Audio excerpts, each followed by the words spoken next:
think we're over extracting. Yeah, it's really acidic. Sometimes you wonder if you actually like espresso or not. Dialing in or making espresso taste nice. There's one dial to turn, which is probably where it gets its name, because everything else is done with buttons. I'd argue this is one of the harder coffee things to talk about.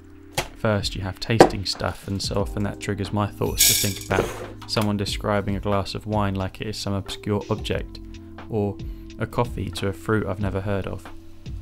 Second, it is subjective. One person might clearly taste lychee, while another has never eaten lychee. And third, and this is related, I think it requires some context. Some would say you can't know light without shade, and you can't know a funky coffee without also tasting a pretty normal one. I have 2 coffees, and I am currently setting up a way of tasting them so that when we get to dial it in on the espresso machine, we have some idea of what we are looking for when it comes to taste. Okay, I'm gonna crouch here like I'm doing a BBC nature program. Mexico is quite a lot different to the summer vibes. It just tastes like coffee. It's sweet. There's a bit of kind of a chocolatiness. Just gonna pick it up and slurp it. That's still really hot. A bit nutty. It's a coffee. It will do the job on Christmas Day when everyone's together. That everyone's going to enjoy. Summer vibes. You know that synthetic strawberry flavour you get in the middle of a like Thornton's chocolate. Other brands are available. It's that kind of strawberry. It's like sugary sweet strawberry and chocolate. Coffee always tastes like chocolate, right? Yeah, it's going to be interesting on espresso. Let's get on with dialing in. I've had this Mexican coffee for a week now, and I'm pretty close to what I think will taste nice. Like we just said, it is coffee, and often that means it is relatively easy to dial in and that there is some wiggle room and margin for error. It's a bit juicy.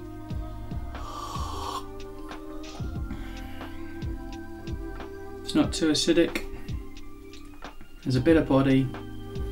I do think struggling to get some of the like espresso-y, like thick espresso-iness, but I'm so warm.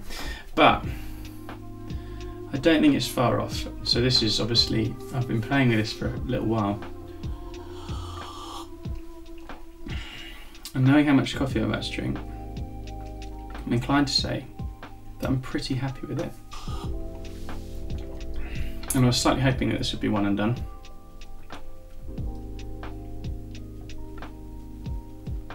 I think it is.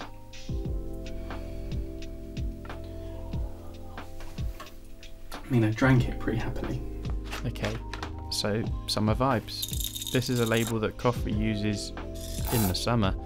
It is profiled to be big and vibrant, full of fruity flavours and with enough depth that if you wanted to make a cold brew with it, there is plenty of flavour to extract. This seems like a good moment to say that this video is sponsored by Coffre, and you can buy this coffee on their website, link in the description, with a 10% discount using code Simeon10. It is currently a single origin natural coffee from Colombia. It smells good.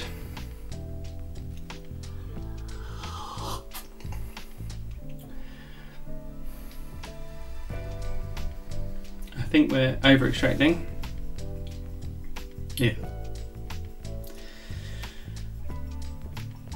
There's a oh, it's really acidic.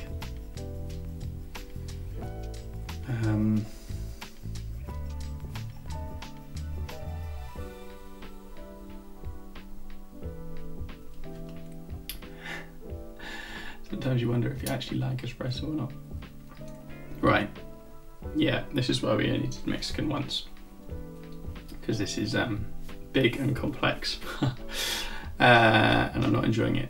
So there's lots of body, there's lots of acidity.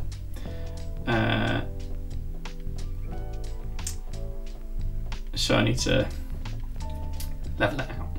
When you're dialing in coffee, there are basically 3 things you can adjust. I say basically as with more investment you can do all sorts, but we aren't in the market for that.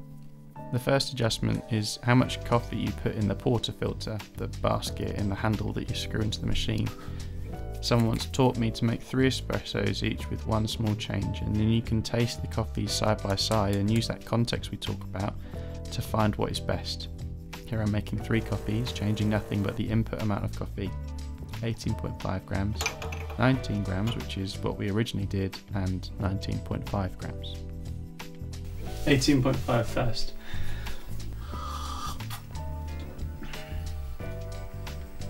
Yeah, that's less offensive. I don't feel like biting my teeth or anything like that. So 18.5 just feels more chill. Okay, so our 19 gram coffee again. Oh, that's good though. That's more fun. This is our 19.5 gram shot. The caffeine is hitting me and it's horrible. Yeah, that's too much. And there it is. So I'd say we're between 18.5 and 19. So I'm just going to go with 18.7. The next thing you can adjust is how much water comes through the coffee. I see this adjustment and the previous one with the amount of coffee in the portafilter as like trying to get the right mixture between squash and water when making a glass of squash. The comparison is actually pretty strong, as some squashes are more or less concentrated and some coffees have higher or lower density, the result of which are similar. Here I've pulled a shorter shot, a longer shot, and the same as before, more or less, allowing for some dribble. Interestingly, that last shot ran the fastest, and that is likely because the grinder was warming up after grinding so much coffee. 32 millimeters and came out in 25 seconds. It's acidic. I think maybe that is under extracted. 37 mils. And then this one is 42, but it ran in 21 seconds, which, you know what, that one levels out. I think it could be that one. It is a new day. I overdid it on caffeine yesterday, and I mean, you can see in the footage I'm just sweating buckets and up it all over the place. But we got somewhere with dialing in, and sometimes that's how it would go in a shop. You'd work really hard on a coffee that's pretty difficult, and then just be like, well, I think it's okay, and if I pour enough milk on this, it'll be fine. Or I'll just serve the other coffee that I have on, which yesterday, technically, Mexican, you know, could have run that. We will not be defeated though. Coming at it with fresh eyes today, we have a big coffee. It's got lots of dark chocolatey flavours, but it also has lots of fruity, funky, acidic flavours. And like I said, it just needs to kind of calm it all down so that together it becomes this thing. I like 18.7 grams in. I think that's good. And I think I quite like the longer shot, as long as it happens relatively fast.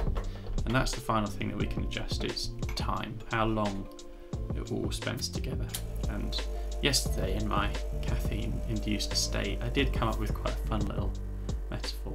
Imagine a basketball player running out onto court and there are fans like down the tunnel, and they all want a high five as the basketball player runs out. If the basketball player is like high-fiving everyone, the game's never going to happen. But if the basketball player runs real fast, those fans are going to be like, we came, you know, to see you. Maybe. The point being that in the middle there's a sweet spot where fans feel acknowledged, the game happens on time. It's the same with coffee. There's so much that you can extract out of coffee. So much that it might become like the game that never happens, undecipherable. The palate will be like, what the heck is going on? The opposite being, you don't get anything out of it and it's like, well, what was the point of that? It's just muddy water. So here, what we're doing is adjusting the grind size ever so slightly to get 3 different duration shots, hopefully. Okay, time to taste. 47 seconds first. I'm expecting this to be awful. Whoa. That's like pure dark chocolate. That's unreal. 31 seconds. Oh man, it's different today, isn't it? That's much calmer. No, the acidity's there. And this one's 18 seconds, which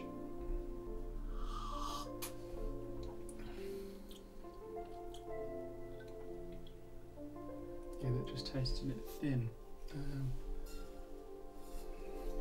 Yeah, that's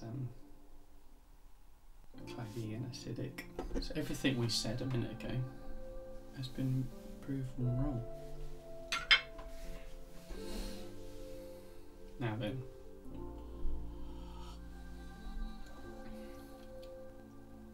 that's delicious, and it is like chomping on some dark chocolate. Now then, this coffee was delicious, but there is a problem here. These shots were pulled moments after turning on the machine, and while the light went out to tell me we were good to go, the machine as a whole was relatively cold.